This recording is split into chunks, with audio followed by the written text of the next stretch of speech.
안녕하십니까. 요즘 단풍이 절정인 것 같습니다.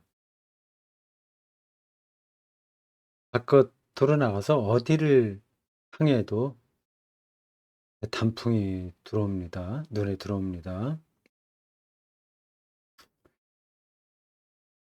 제가 서재에 앉아 있으면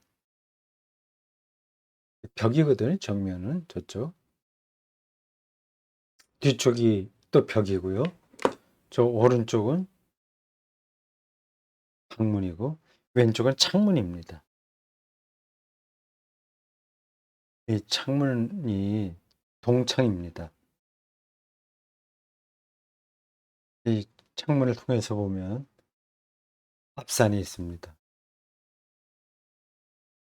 서양 이제 해가 넘어갈 때 그쪽을 비추죠. 그러면 여기서 보면 색깔이 찬란합니다.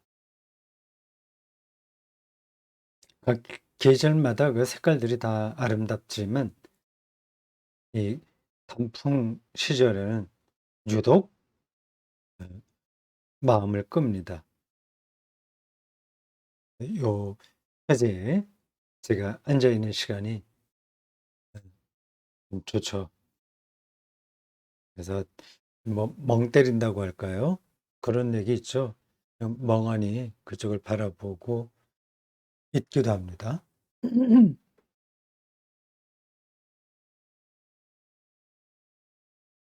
일교차가 심하고요.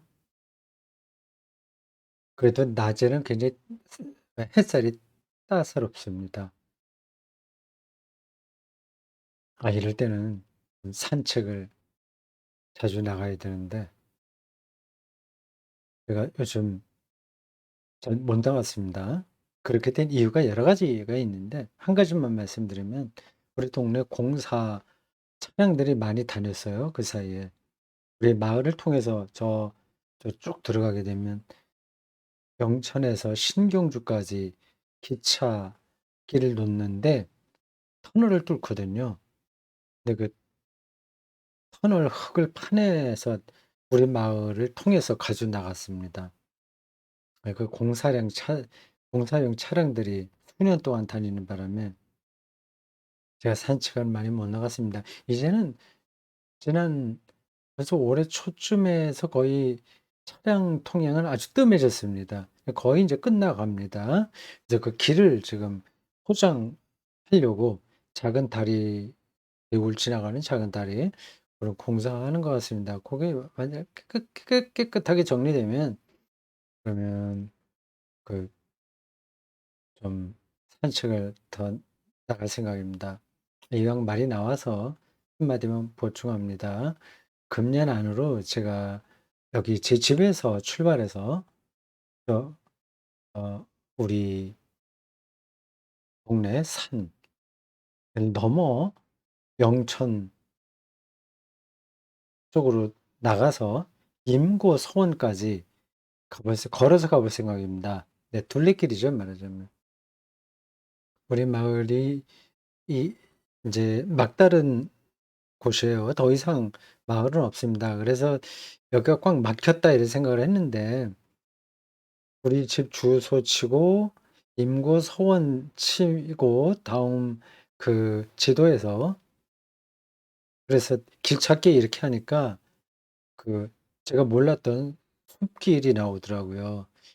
그쪽을 해서 그쪽을 통과해서 임고 서원까지 다녀올 생각입니다.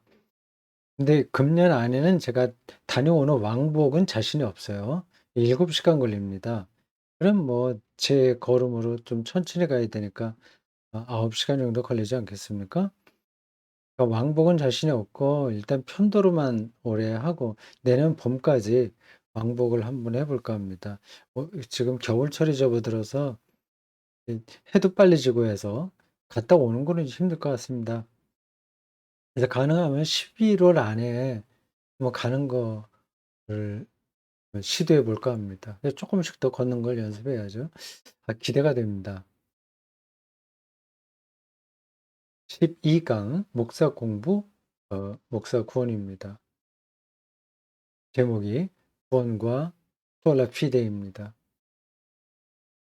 목사 구원과 솔라 피데. 사실은 조금 더 정확하게 표현하려면 구원과 솔라 피데가 아니라 칭의와 솔라 피데 이렇게 해야 됩니다. 혹은 구원을 앞에 두려고 하면 구원과 솔라 그라티아 이렇게 해야 됩니다.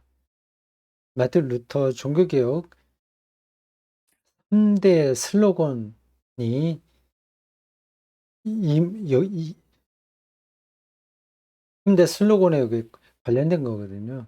솔라 피데, 솔라 그라티아, 솔라 스크립투라. 그걸 제가 오늘도 말씀을 드리겠습니다. 왜 나오나요? 맨 앞, 금방 나오겠네요.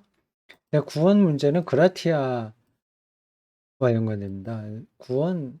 구원이라고 하려면 그라티아에 해야 되는데, 솔라 피데를 이번 12강에 말을 할 생각이라서 요 라틴어를 인용했고요.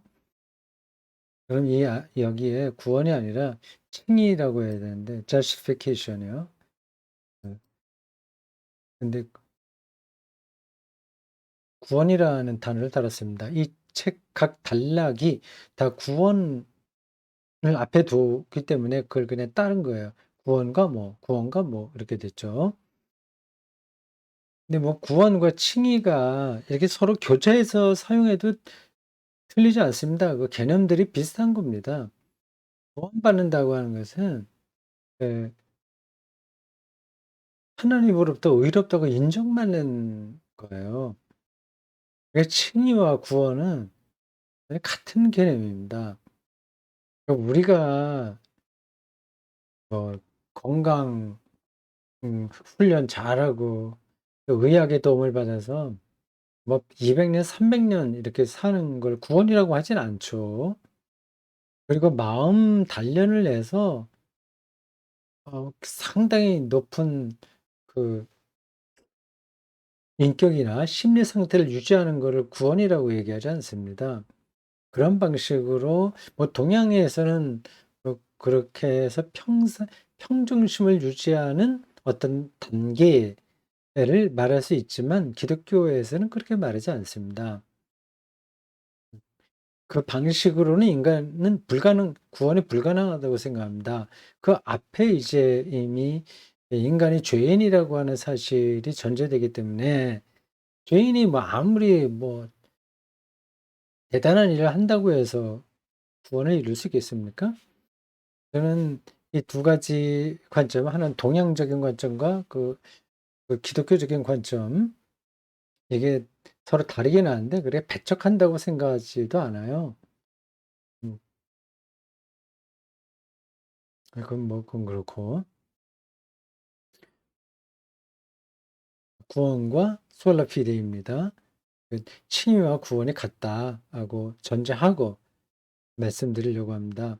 솔라 피데 얼마나 많이 우리가 개신교인들이 입에 달고 삽니까? 물론 솔라 피데라고 라틴어로 얘기하지 않지만 그리고 오직 믿음이라고 하는 말을 딱 끊어서 말하는 경우는 많이 없지만 전체 신앙생활이 거의 저 단어에 압축돼 있다고 해도 과언이 아닙니다.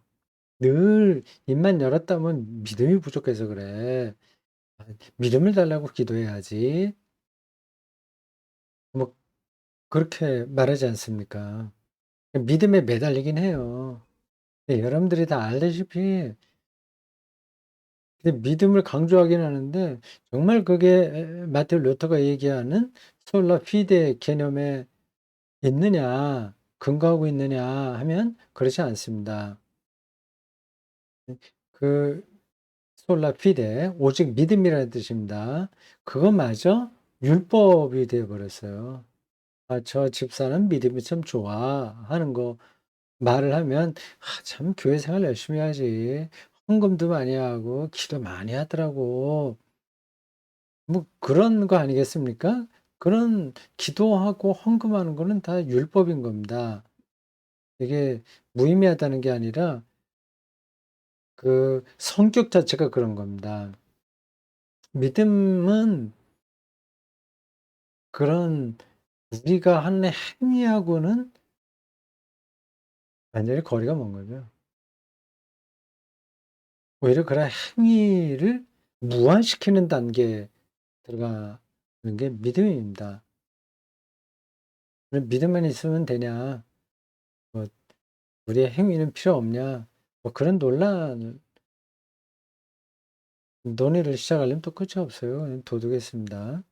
솔라피데는 혁명적인 신학 개념이라고 하는 사실만 알고 계셔야 됩니다. 기독교에 혁명적인 개념이 많아요. 그걸 잘 몰라서 그렇지. 삼위일체론만 하더라도 혁명적인 겁니다. 아마 그걸 제가 어딘가에서 얘기했을 겁니다. 여기서 다시 하지 않겠습니다.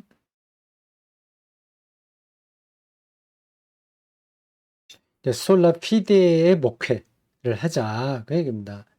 이게 어떤 얘기가 나올지는 대충 감은 잡으셨을 거예요. 우리가 이제 목사로 전제하고 하는 얘기입니다. 신자들에게 인정받는 데에 마음을 두는 목회, 이건 솔라피데가 아닙니다. 교회를 성장시키는 것을 목회의 목표로 삼는다? 그건 솔라피데 목회가 아닙니다. 하나님에게 인정받는다는 사실에 근거하여 목회 행위를 하는 거죠. 목회하는 거죠. 그게 인제 어 솔라피데 예 개념 목회와 관련해서 이제 그런 겁니다. 이게 이제 혁명적인 건데 그렇게 목회하는 사람들이 많이 있죠. 근데 그렇지 못한 경우도 사실 많습니다. 음 우리 자신을 좀 잘 성찰해 봐야 되겠습니다. 자, 이제 그 항목들을 좀 살펴볼까요?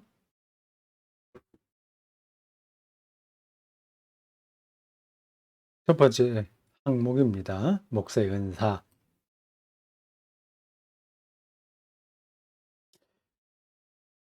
오직 믿음이라는 관점에서 우리가 목회를 해야 된다는 거죠. 그래야지 인제 목사의 구원이 가능한 겁니다. 생각해 보세요. 순자들에게 인기 있는 목사가 됐는데 몰두한다면 그 그 목사의 영혼은 자유롭지 못한 겁니다. 물론 말은 뭐 신자들 눈치 안 보지, 신자들에게 인정받으려고 하는 게 아니라 하나님에게 인정받으려고 하는 거야 합니다. 말은 그렇게 해요. 그러나 머릿속에는 늘 신자들의 평가에 놓여 있습니다. 뭐 저도 지난날 쭉 돌아보면 그런 걸로 그 이렇게 저렇게 생각이 복잡해질 때가 있었습니다. 그건 뭐 어쩔 수 없어요. 사람이니까 사람의 평가를 완전히 무시할 수는 없습니다. 근데 그렇게 되면 영혼이 자유로우지 못한 거죠. 불안해집니다.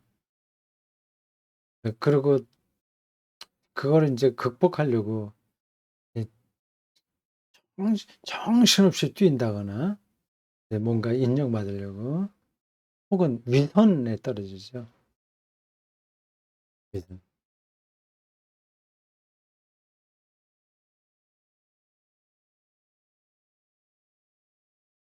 오직 믿음이라는 관점에서 목사 업무를 우리가 진행한다고 할 때 일단 목사의 은사가 뭐냐 하는 거를 정확하게 이해해야 됩니다. 목사 은사. 그 목사의 소명이라고도 할 수 있고요. 그 교회 안에서 행해지는 모든 일들은 다 은사론에 근거한 거 아닙니까? 그 직능, 뭐 업무, 뭐 직능, 뭐 직제 이런 것들이 다 은사입니다. 그러니까 목사의 은사는 말씀 선포와 성리 집행입니다. 예, 종교개혁 시대부터 구형된 이야기입니다. 말씀 선포와 성리 집행.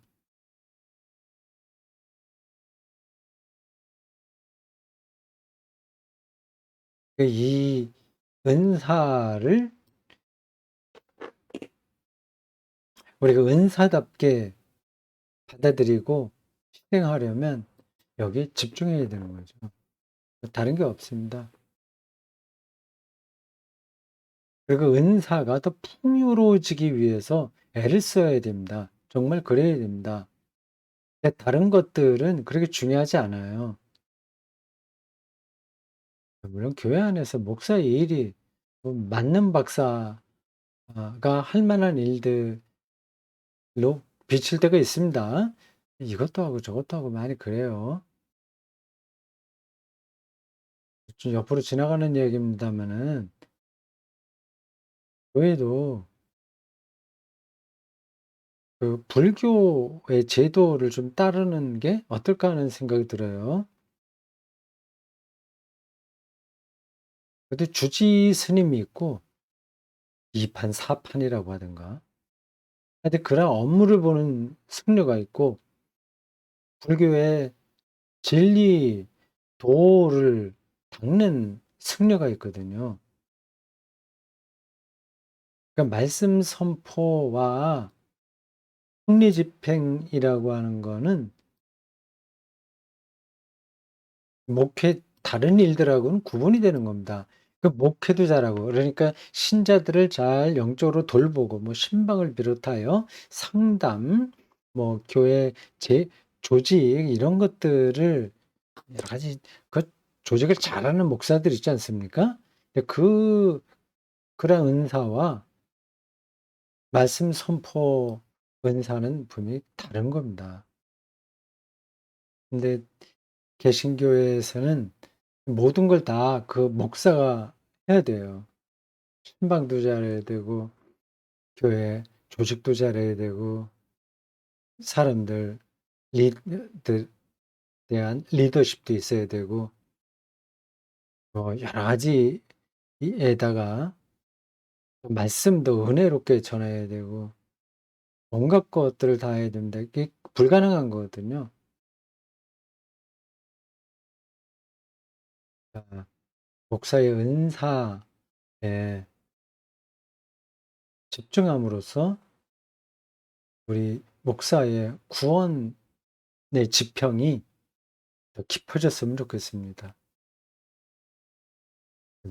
제 말이 잘 정리가 된지 모르겠습니다. 두 번째 항목, 솔라 피데 목회론입니다. 뭐 세 가지 종교개혁 슬로건을 여기 썼습니다. 다 아는 이야기죠. 아는 이야기라고 해서 늘 아는 건 아닙니다. 그리고 아는 이야기라고 해서 그걸로 끝나는 게 아닙니다.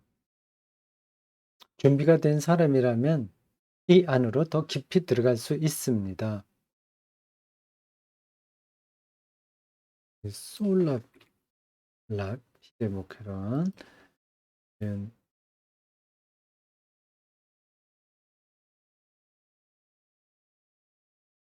세 가지를 다 설명하지는 않겠습니다. 솔라 피데에만 기초적인 개념을 설명하겠습니다. 근데 설명하는 거하고 이제 자기 아니까 설명하는 거잖아요. 그 아는 거하고 그 아는 것과 일치되는 거는 다른 문제입니다. 그러니까 신학자가 다 명성가는 아닙니다. 그거를 우리가 진지하게 생각해야 됩니다. 그 목사만의 문제는 아니에요. 일반 신자들 똑같습니다. 교회를 어느 정도 다니고 그리고 어느 정도 좀 열심히 교회 생활을 한 사람들은 기독교의 메커니즘, 그리고 뭐 교리, 뭐 성경에 대한 정보, 그런 것들을 대충 압니다. 개인별로 차이가 있긴 있어요. 그 아는 거하고 실제로 그 아는 것과 일치해서 살아가는 거하고는 완전히 다릅니다. 일치되면 좋죠. 일치돼야 되죠. 이 일치되는 게 쉽지가 않아요. 네, 이런 이야기는 제가 뭐 여러 번 기회가 있을 때마다 했습니다. 뭐 테니스를 예로 들겠습니다. 뭐 이것도 또 딱 한 이야기예요. 라켓으로 공을 치어서 보내고 싶은 대로 잘 보내야 되지 않습니까? 기본기가. 그렇게 잘 보내려면 그리고 볼이 좀 힘있게 나가게 하려면 "몸에 힘을 빼라." 그거부터 말을 듣습니다. 힘을 빼는 거. 근데 그게 쉽지 않습니다. 그 말은 들어서 알아요. 아는 거하고 실제로 힘 빼는 거하고는 다른 겁니다.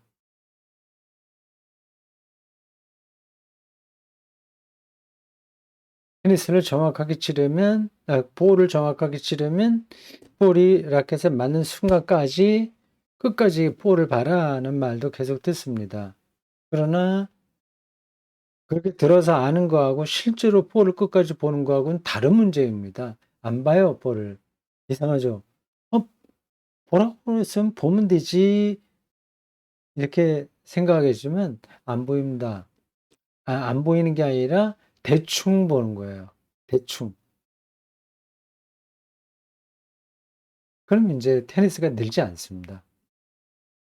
네, 이런 일들이 어디 한두 가지겠습니까? 기독교 신앙도 그렇게 하는 겁니다.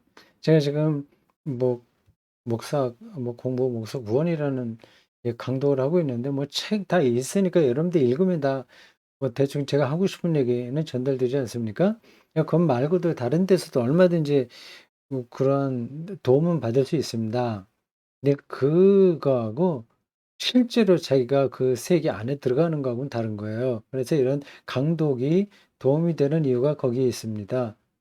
자기가 그냥 문자로 그냥 말로만 들었던 그 세계가 이 강독을 통해서 어느 순간에 탁 자기의 영혼 속에 각인되는 음 순간이 있습니다. 근데 그러한 걸 자꾸 느껴야 경험해야 기독교 신앙 안으로 깊이 들어오는 거죠. 근데 그게 어떤 건지 사람들이 잘 몰라요. 아이, 잘 모른다기보다 그거를 이렇게 중요하게 생각하지는 않습니다. 생각하지는 않습니다. 그냥 테니스 칠 때 볼을 대충 보고 치듯이 신앙생활도 대충 하는 거예요. 그냥 멋있게 보이려고만 하는 거죠. 그래 갖고는 신앙이 깊어지지 않습니다. 목회도 목사의 신앙도 마찬가지고요. 예를 들자면 너무 인제 흔한 말씀인데 흔하다기보다는 자주 들었던 이야기인데 그것도 자기 삶의 실체가 되지 않습니다. "무엇을 먹을까 입을까 마실까" 순서가 틀렸죠. "무엇을 먹을까 마실까 입을까 염려하지 마라. 이방인들이 구하는 거다. 너희 아버지께서 그거 다 아신다. 필요를 아신다. 생존에 필요한 것 다 아신다. 그런 거 염려하지 말고 하나님 나라와 의를 구하라. 그러면 모든 것을 더하여 주신다." 혁명적인 음 말씀이잖아요. 그걸 모르는 사람이 어디 있습니까? 근데 그렇게 안 살잖아요. 실체가 그 시 그 가르 그 성경의 세계가 우리에게 실체로 와닿지 않은 겁니다.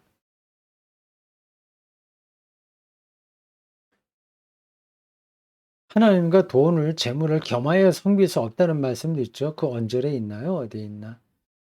예, 자본주의 체제에서는 다 겸해서 섬기고 있죠. 그 말은 돈을 그 숨기지 않는다고 말하지만 실제로는 자본주의 체제에서는 그렇게 우리가 아 예 세뇌당하고 있습니다. 돈을 사랑하게 합니다. 이게 불안한 거죠. 네. 평생 동안 교회 중직자로 살았던 어떤 분이 "아 나 돈 참 좋아." 뭐 노골적으로 그렇게 얘기한 들은 적이 있어요. 뭐 재미있으라고 한 이야기인지 모르지만 이 자본주의에서는 이 무의식의 세계까지 돈 사랑이 완전히 지배하고 있습니다. 그런 상태에서 우리가 어떻게 하나님을 사랑하겠습니까? 그러니까 우리가 아주 구도정진하지 않으면 기독교 신앙 안으로 들어가기 힘듭니다. 그냥 정보로 끝나요. 제가 매번 얘기하지만 정보로 끝나서 우리 삶의 내용이 기독교 신앙과 결합되기가 참 힘듭니다.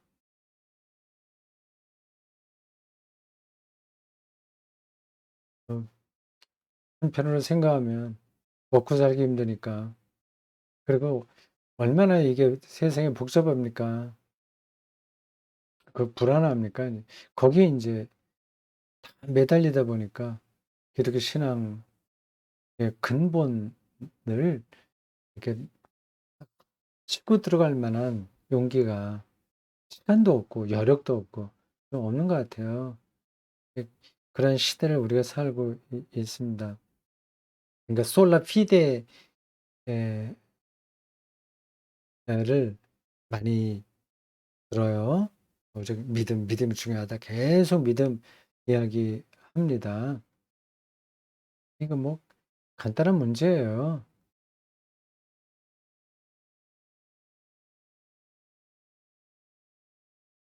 우리가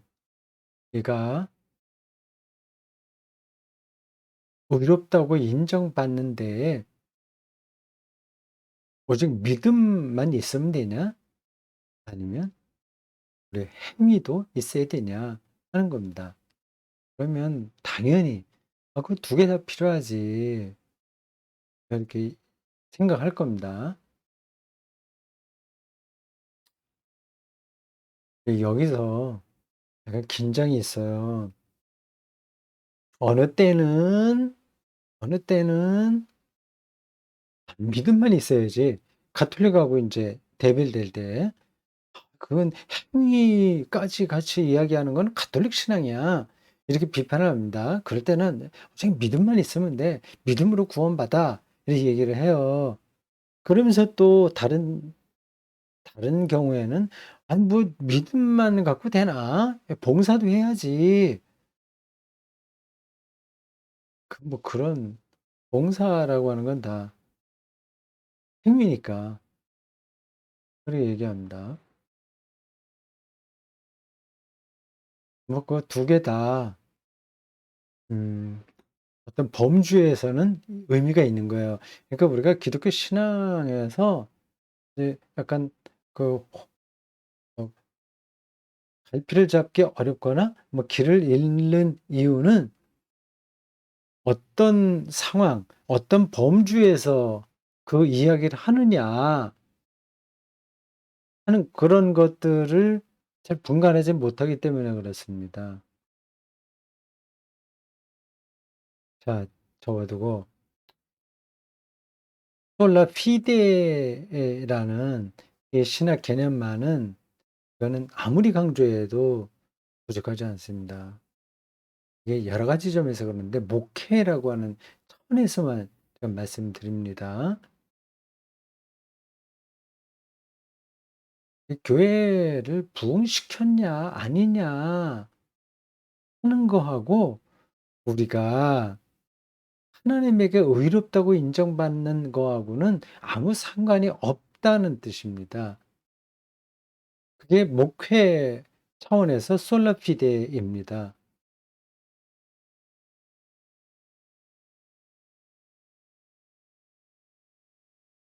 당연하죠. 그 밑에 뭐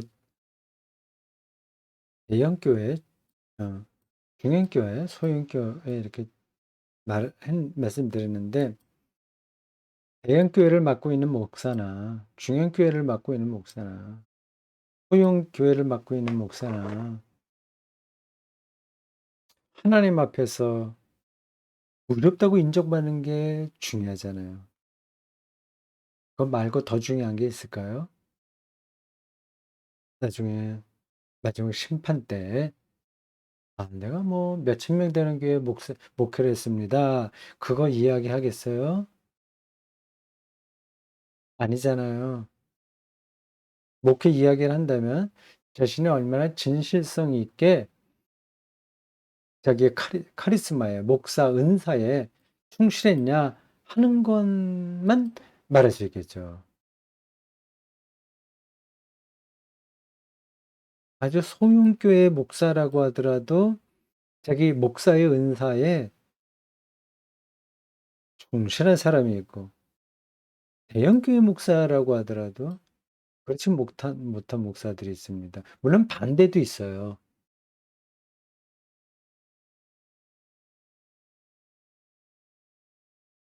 근데 우리 한국 교회는 좀 특이한 상황입니다.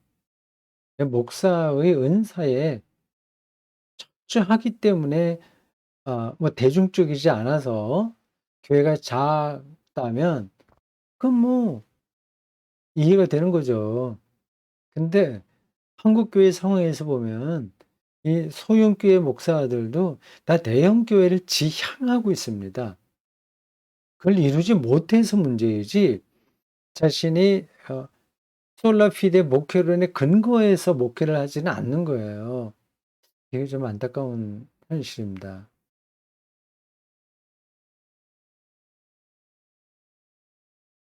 어쨌든 지금 우리는 목사 구원을 얘기하는 중인데 근데 그 목사를 평가할 때 대형 교회나 중형 교회나 소형 교회나 뭐 심지어 미자립 교회들 많잖아요. 그런 걸로 일단 겉으로 드러나는 걸로 판단하는데 여기로부터 자유로워지는 게 바로 솔라 피데 목회론입니다. 근데 그거를 더 철저하게 생각해야 되는데 이런저런 상황이 그렇게 못하게 돼 있어요.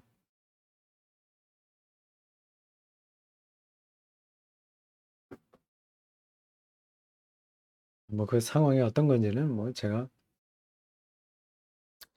굳이 설명하지 않아도 될 겁니다. 음. 솔라 피데 목회론의 근거에서 볼 때 대형 교회 목사들은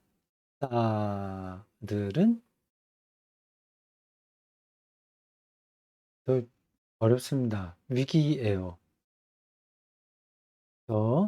솔라 피데에 제 마음을 두기가 어렵습니다.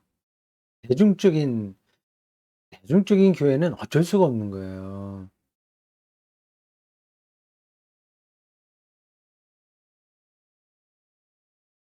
물론 아주 특이한 경우가 있긴 있어요. 뭐 그건 젖혀 놓고 말씀드리겠습니다. 일반적인 걸 말씀드린 거예요.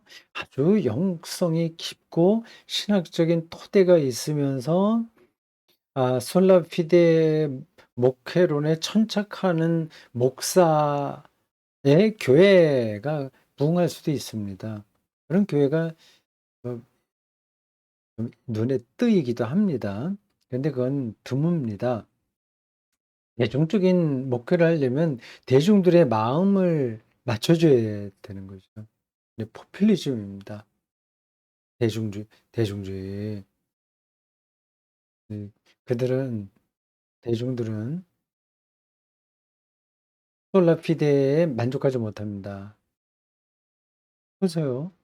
헌금 한 달에 100만 원 하는 사람과 한 만 원 하는 사람을 교회에서 똑같이 평가한다면 누가 좋아하겠습니까? 신자들이.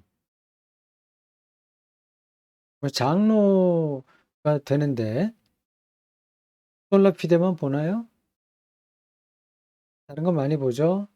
주일 성수 얼마나 했나, 헌금 어떻게 했나, 새벽기도 어떻게 했나, 요즘은 어떤지 모르겠습니다만은 제가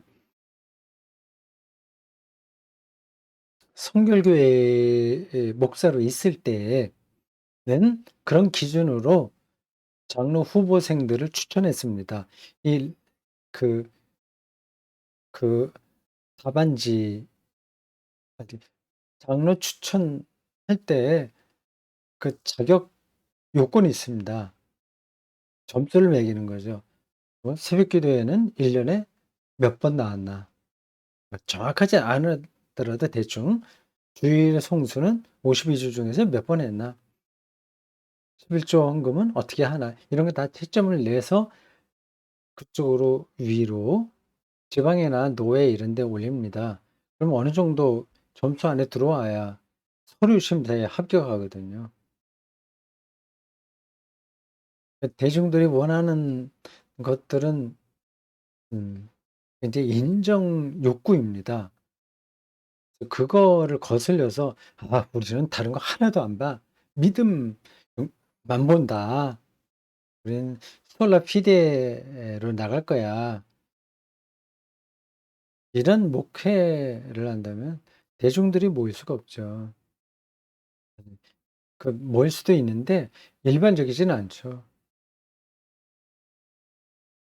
그러다 보니까 대형교회 목사들은 오직 믿음에 관심을 갖기 힘듭니다. 머리가 복잡해지는 겁니다.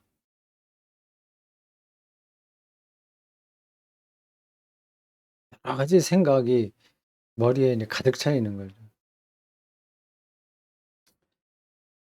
자,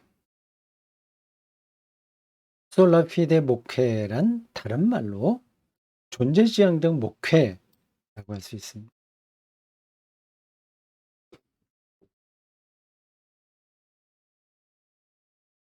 뭐 하도 잘 알려진 개념이기도 하고 저도 몇 번 이야기한 개념이라서 길게 말씀드리진 않겠습니다. 에릭 프롬의 To Have or To Be라는 책입니다. 소유냐, 존재냐, 소유지향적 삶과 존재지향적 삶을 잘 설명하고 있습니다. 제가 군목으로 가서 80년도에 군목에 들어갔거든요. 3월서부터 3, 4, 5, 6인가? 8인가? 몇 개월 훈련을 받고 8월 1일부인가 2일부로 8사단, 군종장교 8사단 어떻게 부대예요? 거기 연대가 아니라 포병단에 군종장교로 갔습니다. 정말 옛날이네요. 40년 더 전이네요. 80년 8월에 그 포천 강폴인가 거기입니다. 그 사단에 신임 장교들이 왔을 때 군종 장교들이 돌아가면서 고향 강좌를 할 때가 있었어요. 했습니다. 저도 1시간 맡아서 강좌를 했는데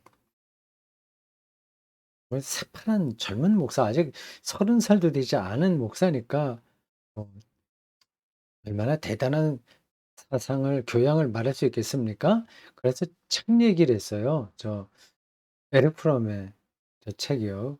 그 당시 아주 제가 흠뻑 빠져서 읽었습니다. 제 기억에 소유지향적이라고 하는 거는 딱 들어오는데 존재지향적이라고 하는 거는 잘 안 들어왔습니다. 대충 제가 이야기를 했어요. 그래도 소위로 임관하는 그 사단에 처음 온 신임장교들이 다 육사와 삼사 출신들이죠. 육사들이 더 많았나? 음 그분들이 뭐 귀 기울여서 듣긴 했습니다. 근데 끝나고 제가 '아 내가 존재지향적인 삶을 설명을 잘 했나 안 했나?' 그게 쪼끔 확실하지 않았습니다. 근데 나중에 좀 시간이 상당히 지난 다음에 그걸 알게 돼서 그다음부터는 내 말로 설명할 수 있었던 거죠. 소유지향적 목회 혹은 소유지향적 삶을 이렇게 설명할 수 있습니다. 어떤 사람이 아 집에서 집에서 교회까지 온다고 할 때 오는데 여러 가지 방법이 있습니다. 신학대학에 강의 나갈 때도 신학생들에게 이 예를 많이 들었습니다.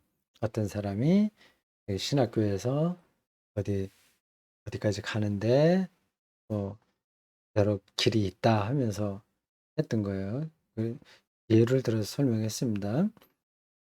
자동차 타고 갈 수 있고 또 좋은 자동차 승용차 중에서도 아주 좋은 차 수입차 타고 갈 수도 있고 그리고 또 운전기사를 대동한 차를 타고 갈 수도 있고요. 자전거를 타고 갈 수도 있고 걸어갈 수도 있습니다.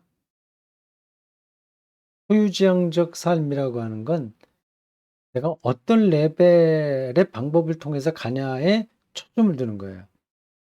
기사를 둔 수입차를 딱 타고서 가는 게 인제 최고의 가치인 거죠. 존재지향적인 삶은 방법이 중요한 게 아니라 가는 것에 모든 무게를 두는 관점입니다. 내가 집에서 교회까지 가기만 하면 되는 거예요. 거기서 자기 승용차를 타고 가든지 버스를 타고 가든지 걸어서 가든지 그건 중요하지 않은 겁니다. 만약에 그렇게 존재지향적인 삶의 태도를 유지한다면 부자로 사냐 가난한 사람으로 사느냐가 별로 중요하지 않게 되는 겁니다. 정말 중요하지 않게 됩니다. 목회도 마찬가지인 거죠.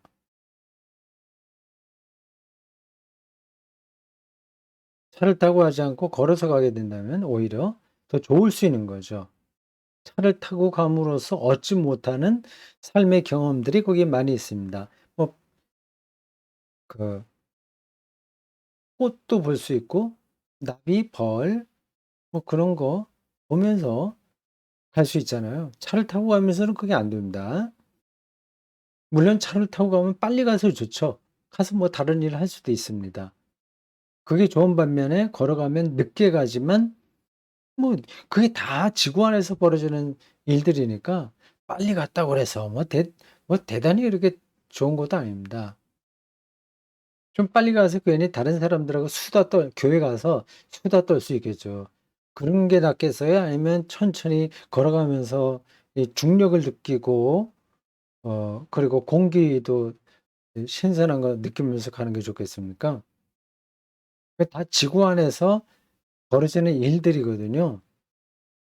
근데 우리는 빨리 어딜 가야 되고 더 뭐 자기의 업적을 나타내야 되고 그런 데 다 그러니까 빠져 있지 않습니까? 그게 인제 소유지향적 삶이라는 거예요. to have.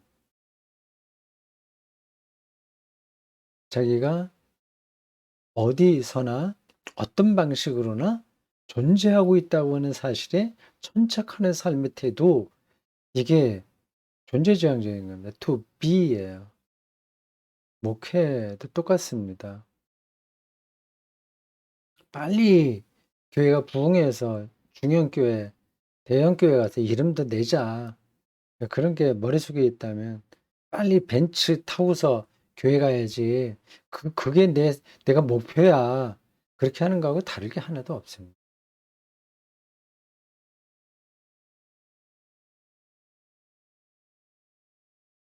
자 그렇고 솔라 피데는 결국 칭의의 문제거든요. 어떻게 의롭다함을 받나 이것도 하도 많이 말을 들어서 이 신자들이 뭣도 모르고 "나는 의로워진 사람이야." 이런 얘기를 합니다.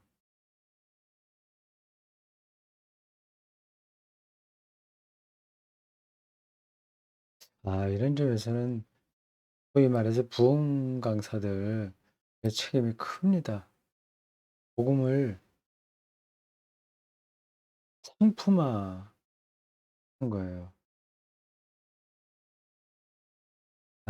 그게 참 됐습니다. 그게 뭐 삶이 무료하니까 그런 방식으로라도 교회에서 재미를 느끼면 되지 않냐. 그래 생각만 할 수 없습니다.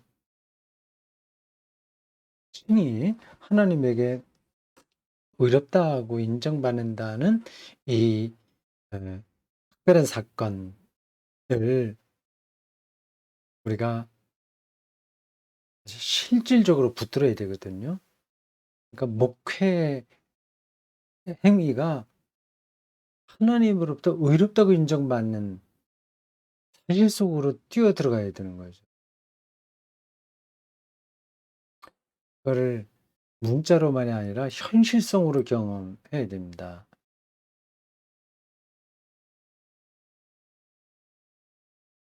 어떤 거겠어요? 칭의의 현실성이라고 하는 게 말입니다.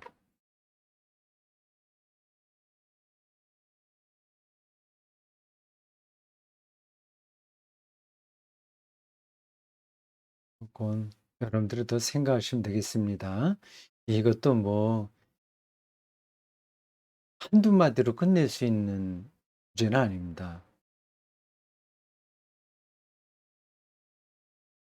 하나님이 우리를 의롭다고 인정한다면 어떤 일이 벌어지겠어요? 이 여러분 뭐 다 아시겠지만 기독교의 한 가르침이 있잖아요. 요 칭의도 다 가르침이에요. 개념이에요, 개념. 예. 그 가르침은 다 개념이라고 아셔야 됩니다. 그건 실체가 아니에요. 동그랗게 생겼거나 삼각형이나 아니면 이런 물잔이나 이런 게 아니라니까요. 개념이고 어떤 세계이고 어떤 지평입니다. 다른 거하고 다 맞물려 있어요. 그걸 종합적으로 생각하지 않으면 결코 저런 신학 개념 안으로 들어갈 수 없습니다. 이 칭의의 현실성이라고 어떤 제목에서 좀 창조 문제,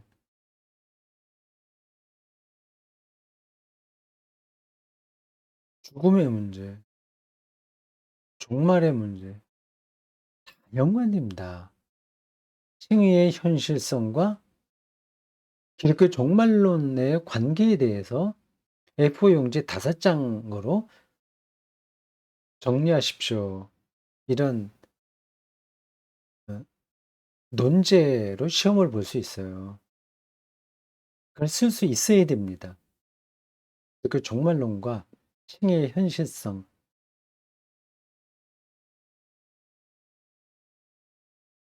하나님으로부터 의롭다고 인정받는다면 어떤 현상으로 나타나겠습니까? 참된 자유죠. 자유. 하나님에게서 인정받는다면 다른 사람에게서는 인정받지 않아도 된다는 뜻입니다. 우리를 자유롭지 못하게 하는 것은 세상에 인정을 받아야 된다는 압박감 때문에 그렇거든요.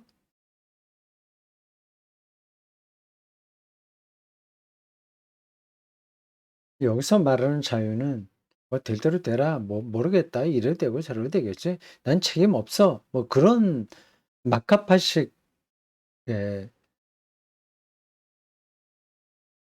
자유를 얘기하는 건 아닙니다. 뭐 당연히 그걸 전제하고 여러분들이 들으실 겁니다.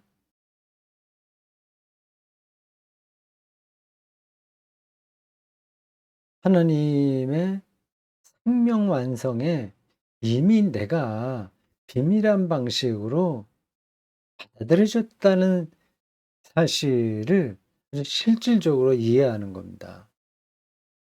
그리고 그걸 믿음으로 받아들이는 겁니다. 그게 절정으로 올라간다면 선교도 가능하겠죠. 이미 받아들여진 거예요.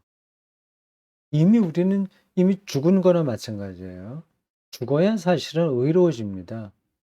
죽어야 구원받는 것처럼, 죽어야 하나님을 보는 것처럼 사실은 죽어야 모든 것이 가능한데, 그것이 미리 살아있는 동안 우리가 선취의 방식으로 어 경험한다는 겁니다. 이 선취 개념이 그래서 기독교 신앙에서는 아주 중요해요.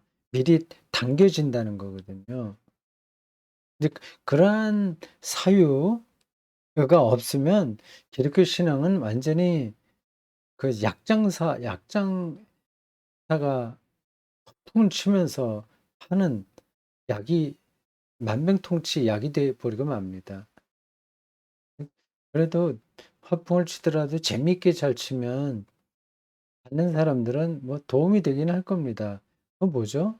소화제 주면서 이게 뭐 신경성 어느 병에 딱 좋은 거다 이렇게 주면 그게 그 사람의 마음을 좀 이렇게 순화시켜서 실제로 치유의 효과가 나타난다면서 플라시보 효과인가요? 맞나요? 플라시보 효과. 기독교 복음이 플라시보 효과로 사용될 때도 많이 있긴 있습니다. 그런 정도면 악의가 아니니까 그냥 뭐 받아들여질 만합니다. 음 그렇게 정상적인 길은 아니죠, 그거는.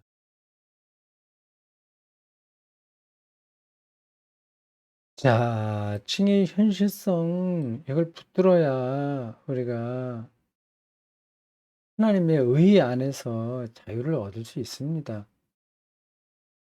근데 계속 교회가 얼마나 커져야 되냐, 어떠냐, 그리고 이런 데서 우리가 인정을 받지 못하면 도태되는 그런 한국 교회의 구조 안에서는 솔라피드의 목회론이 자리를 잡기가 힘들어요.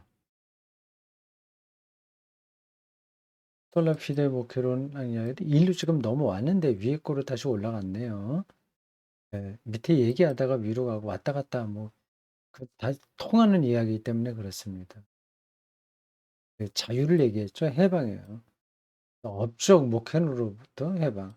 이 말은 이렇게 하는데 여기서 해방된 사람들이 얼마나 있겠습니까? 하다 안 되니까 그냥 패배주의에 떨어질 수도 있는 거죠. 그 패배주의가 존재지향적 목회는 아닙니다.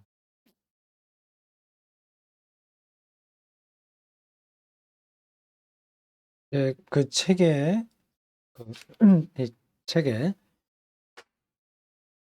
가 하나 실렸더라고요. 그걸 제가 다시 여기에 올렸습니다.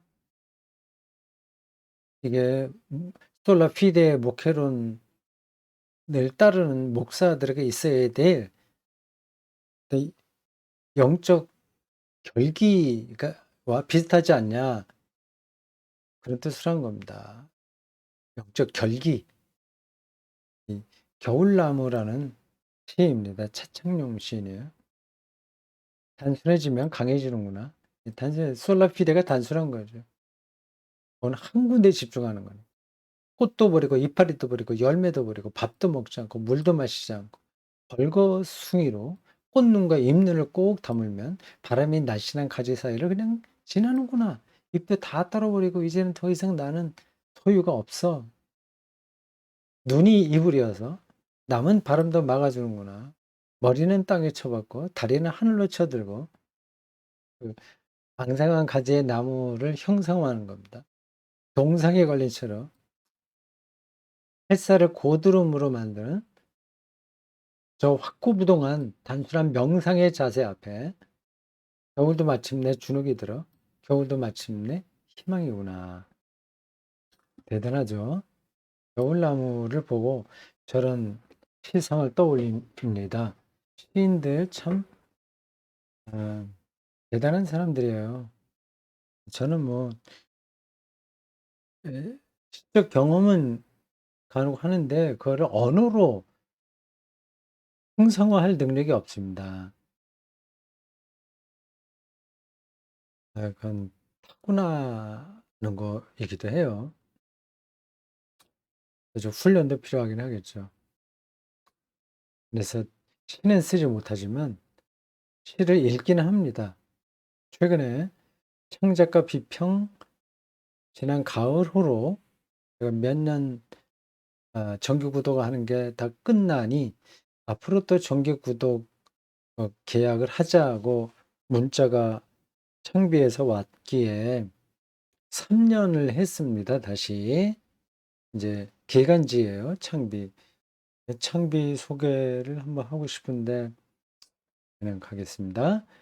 3년을 정기 구독하면 선물로 책을 주니까 원하는 거 말해라 하기에 그냥 시집 중에서 골라서 달라고 그랬습니다. 그랬더니 어제 도착했더라고요. 시집이 9권이 왔습니다. 보여드릴까요? 이렇게 9권. 부럽죠. 옛날에 나온 걸 다시 묶어낸 시집도 있고, 뭐 붉은밭이나 마음의 수수밭, 천양이, 강문교 시인, 벽속의 편 이런 것들이 옛날에 묶어낸 것 같고 그 이외에 또 이렇게 여러 권입니다. 9권인데 근데 제가 원래 좀 구입해서 갖고 있었던 것도 몇 권 있어요. 그래도 어쨌든 이렇게 9권을 한꺼번에 이렇게 받으니까 기분이 좋습니다. 올 겨울에 또 천천히 읽어볼까 합니다. 이러한 시인의 마음이 아니면 성경이 들어오지 않는다고 저는 확신합니다.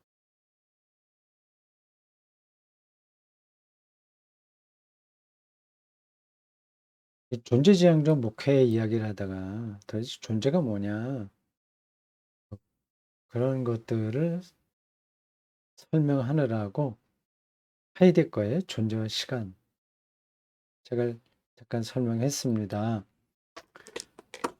우리 설교자들이 성경을 하게 이해하고 현대를 사는 청중들에게 아, 진리의 차원에서 현실성 있게 전하지 못하는 이유는 철학적 사유가 부족하기 때문이라고 한넨베르크 선생이 일갈했습니다. 저는 그 말에 동의합니다. 하이데거의 존재와 시간 개념을 이해하지 못한 채 하나님의 존재를 우리가 어떻게 말하는 겁니까? 하나님이 존재하시지. 하나님이 종말론적으로 세계를 통치하시지. 미래가 열려 있지. 이런 말들을 도대체 어떻게 이해할 수 있겠어요? 실체론적 형이상하게 꼭 묶여 있어서 그 실체론을 뛰어넘는 생기와 존재의 차원을 느끼지 못하는 겁니다. 그러니까 초등학생들이 양자역학에 대해서 깜깜한 거하고 비슷한 거죠. 좀 비교가 약간 좀 비약이 됐습니다만 거의 그렇습니다.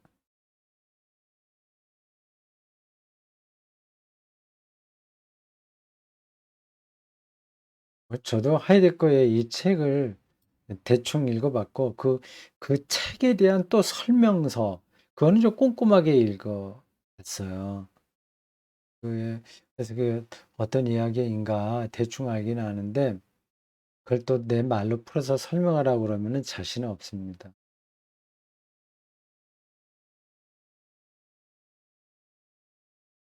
그가 하이데거가 말하는 존재는 우리가 보통 이게 시집이 여기 존재하고 있어. 존재야. 이 존재가 아닙니다. 무로서 없음으로써 존재하는 것들을 가능하게 하는 원천적인 힘입니다. 하인리 오트가 이미 그 이야기했듯이 그 책 이름이 지금 기억이 안 나서요. 하이데거 스스로는 인정하지 않으나 그가 말하는 그 존재는 하나님 개념과 같다. 그거 보면 됩니다. 이 하이데거의 존재 개념에 깊이 들어가면 우리가 하나님을 어떻게 이해할 수 있는지를 알 수 있을 겁니다. 실체론적 형이상을 뛰어넘는 거죠. 무는 존재의 너울이다. 뭐 그런 표현도 했어요. 정말 까마득한 이야기긴 하죠. 말장난처럼 느껴지기도 합니다. 근데 그 까마득한 게 이 세계라니까요. 우리는 그쪽의 이야기들을 잘 들어보지 않아서 그냥 눈에 보이는 것만 뭐 정말 실체네. 이게 있네. 거기에 정신 팔고 사는 겁니다.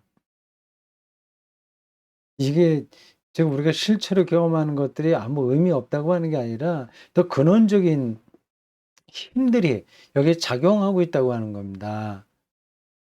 그 양자역학의 그 불확정성 개념을 우리가 모르고 하나님의 창조는 말할 수가 없습니다. 뭐 이게 여러분들 귀에 잘 안 들리실지도 모르겠네요. 카르페 디엠 현재를 쫓아가라. 리베라메, 리베라메. 네, 레퀴엠에 나오는 마지막 구절입니다. 베르디의 레퀴엠.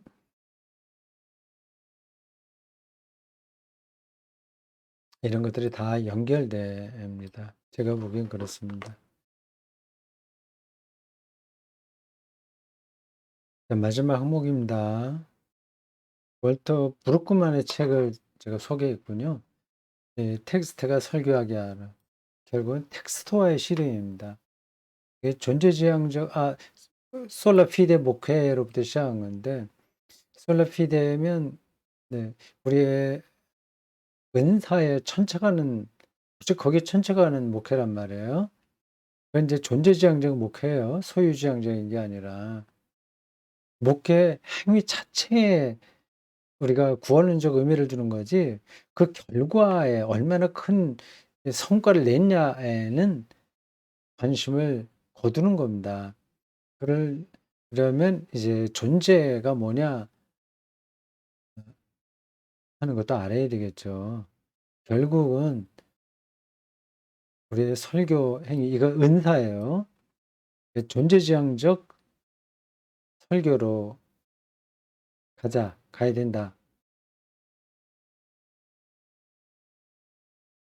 내 설교를 듣고 얼마나 많은 사람이 은혜를 받았느냐에 대한 흥미는 좀 내려놓고 물론 뭐 늘 그렇게 생각을 하긴 하겠지만 쉽지 않을 거예요.